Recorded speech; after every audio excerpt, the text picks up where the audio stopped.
Greetings, Eurasia audience. In this opportunity, I will talk about multinational enterprise strategies toward international market. Specifically, this presentation will mainly discuss a study case on how foreign bank companies survive throughout Indonesian market. Before we continue further, let me introduce myself first. My name is Nathaniel Sabatian Susanto, and I'm majoring in international business from University of Groningen. So, let's start with the introduction first. The banking sector has contributed significantly to financial industry growth for decades and support modern society's essential needs through the products and services they offer. Through globalization, a new term called internationalization was born, which defined as an act of individuals, groups, or social institutions that cross the national border in order to gain social, economic, cultural, or political benefits. Firms, including banks, competitively expand their business to new markets and bringing many benefits to them. In making foreign investment decisions, companies must acknowledge the divergent benefits in different countries, including emerging markets, which surprisingly have significant growth and have attracted foreign companies' investment. However, the liability of foreigners' problems may arise when firms expand to other countries. This term refers to the cost that firms need to pay in order to learn about other countries' conditions. So, foreign firms can compete with local firms and exploit their advantages overseas. These terms become relatively common considerations when firms decide to internationalize. If the firms have a liability of foreigners and cannot overcome it when they expand, it may affect their business. In banking firms, it may affect both the short term and long term, since it needs a high level of commitment to invest. However, unconsciously, foreign firms may also have generated their unique value due to their foreigners issue in the host market. Such a condition is called an asset of foreigners. The asset of foreigners may help firms to eliminate the liability of foreigners problem, since both terms will affect the perceived benefit or loss that company faces. Different countries may have their own asset of foreigners and liability of foreigners, depending on how the market perceives the business and the company. In addition to that, many foreign banking companies still operate in Indonesia and have become one of the big banking firms used by many parties in Indonesia. There are still many foreign banks that survive throughout Indonesia's fluctuating condition. Much literature has covered how foreign firms can turn their LOF into AOF in certain countries. However, there are limited resources that discuss the strategies to generate asset of foreigners and use it in Southeast Asian countries, especially Indonesia. Due to that reason, the next slides will try to answer and solve the problem mentioned before by conducting a research. Firstly, I will talk about the methodology I use in order to help me giving a solution for liability of foreigners problem. After that, we will take a look in real-life practice on how foreign banking firms can distinguish their liability of foreigners and asset of foreigners in order to survive in foreign market. Next, we will discuss on how firms can generate asset of foreigners and how they exploit their asset of foreigners in foreign market in order to gain huge benefit for the firm. Lastly, we will discuss the conclusion of this research and the limitation that exists through the research.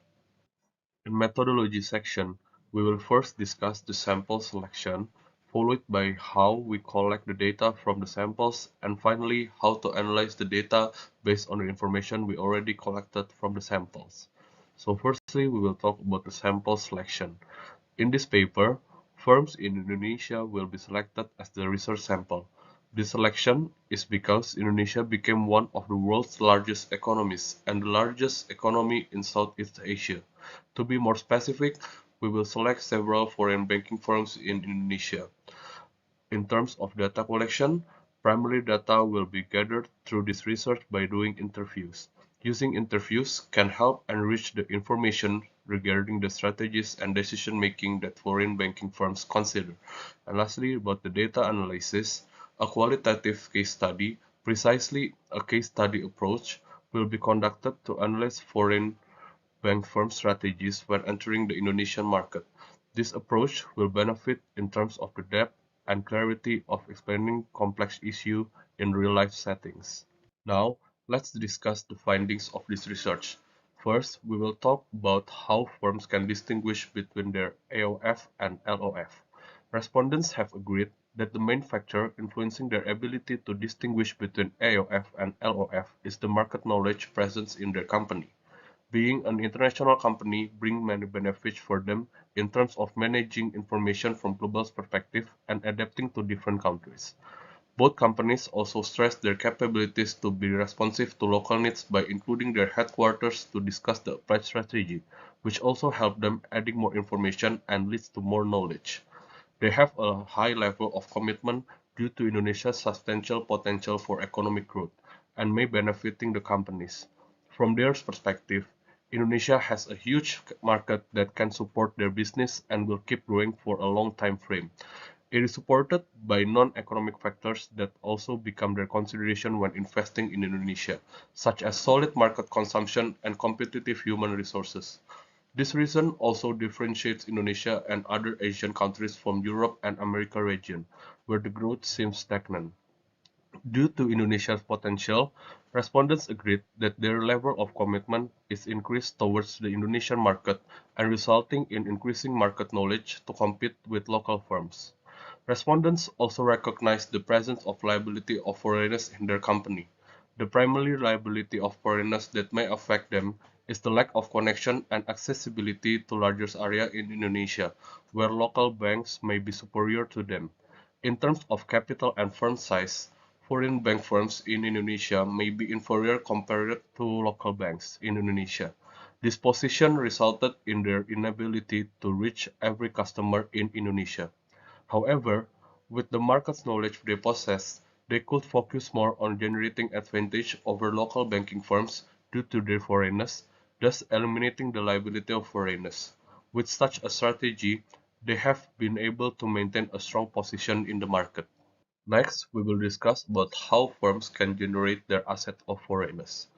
In terms of the value generated by the company represented, respondents said that the factors that support them in generating their asset of foreigners are their connection to the international market and relationship to other foreign companies due to their company's experiences. They have created a new business model by combining market knowledge and the factors mentioned before. This model is called the global subsidiary model. This model explains the ability of foreign bank firms to connect foreign firms from different segments that want to establish a subsidiary in Indonesia and need financial support. For instance, Chinese companies want to invest in Indonesia and have an excellent financial relationship with the foreign bank subsidiary in China. The foreign bank subsidiary in Indonesia can give them financial support in establishing a company in Indonesia. In other words, this business model can make an international link with foreign companies. It is a business model with low risk but a very high return, which is one of the unique values of foreign banks.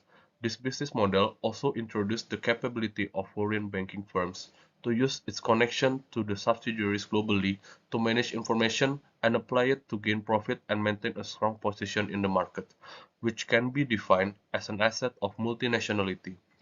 Combining both asset of multinationality and asset of foreigners bring enormous benefits for the firms.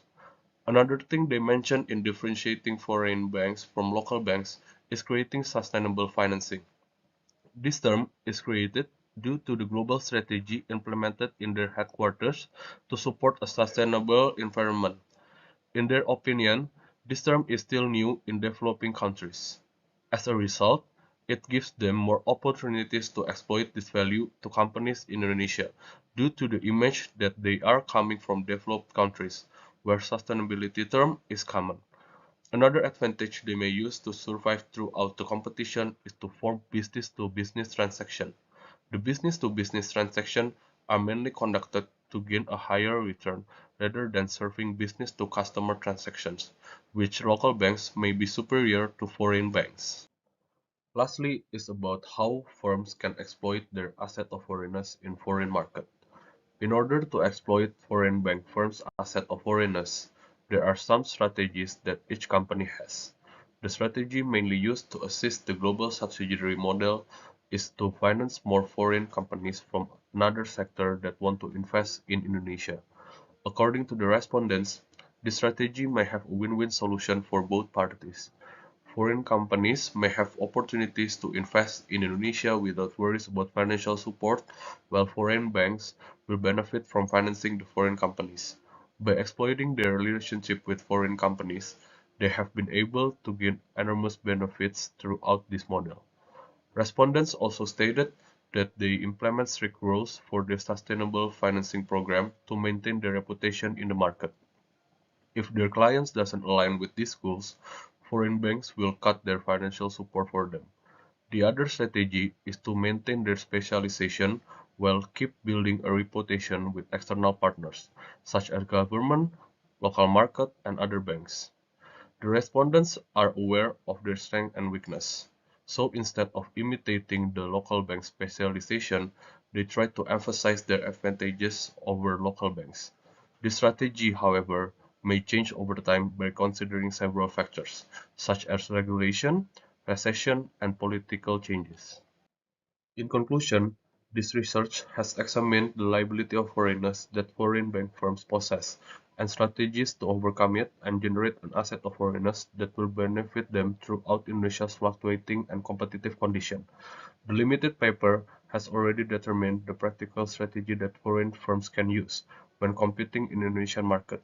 This research provides insights from a well-established foreign bank in exploiting its asset of foreigners, thus establishing a solid position in the market. This research aims to provide guidance and information for foreign firms to invest in Indonesia. Indonesia has a potential and promising market.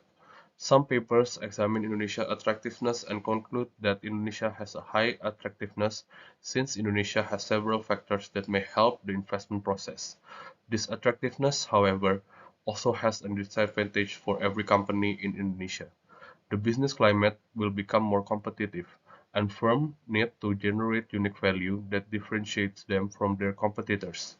Generating value also becomes a challenge for firms since it needs the capability to create and implement it in real-life setting to overcome the competitiveness that firms may face. Other than that, the situation can be even more difficult for foreign firms since they need to adjust to the local culture. This paper also would give insights for managers and decision makers to carefully assess their company that operating in the foreign markets and combine advantages that their company has to generate enormous benefits for the company. This paper also acknowledged some limitations throughout the research process, which can be solved in the future. The first problem is regarding the number of respondents in the research. This research only gathered 2 respondents out of 8 total foreign banking firms in Indonesia. Due to the information confidentiality of foreign bank firms, this research could only gain a few respondents. More respondents from different foreign bank firms are needed to gain more insight, thus giving more apparent outcomes for the research results. This research relatively short time frame also becomes a barrier, since a long bureaucracy is needed for foreign bank firms to disclose such information. A longer time frame is also needed to conduct this research to overcome the number of respondent problems. Another area for improvement would be the concentration of this research.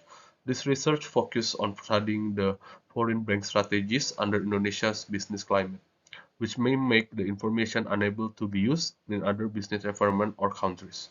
A comparative study would also complement this study by comparing another study with this paper to give readers a broader insight into eliminating the liability of foreigners and competing with local bank firms in a particular country. Overall, future research is needed to overcome such limitations and provide more insights from other foreign firms in Indonesia, thus giving readers more accurate outcomes. So, this is the end of the presentation. I would like to welcome any comments and feedbacks through the comment section below. Thank you so much and have a nice day.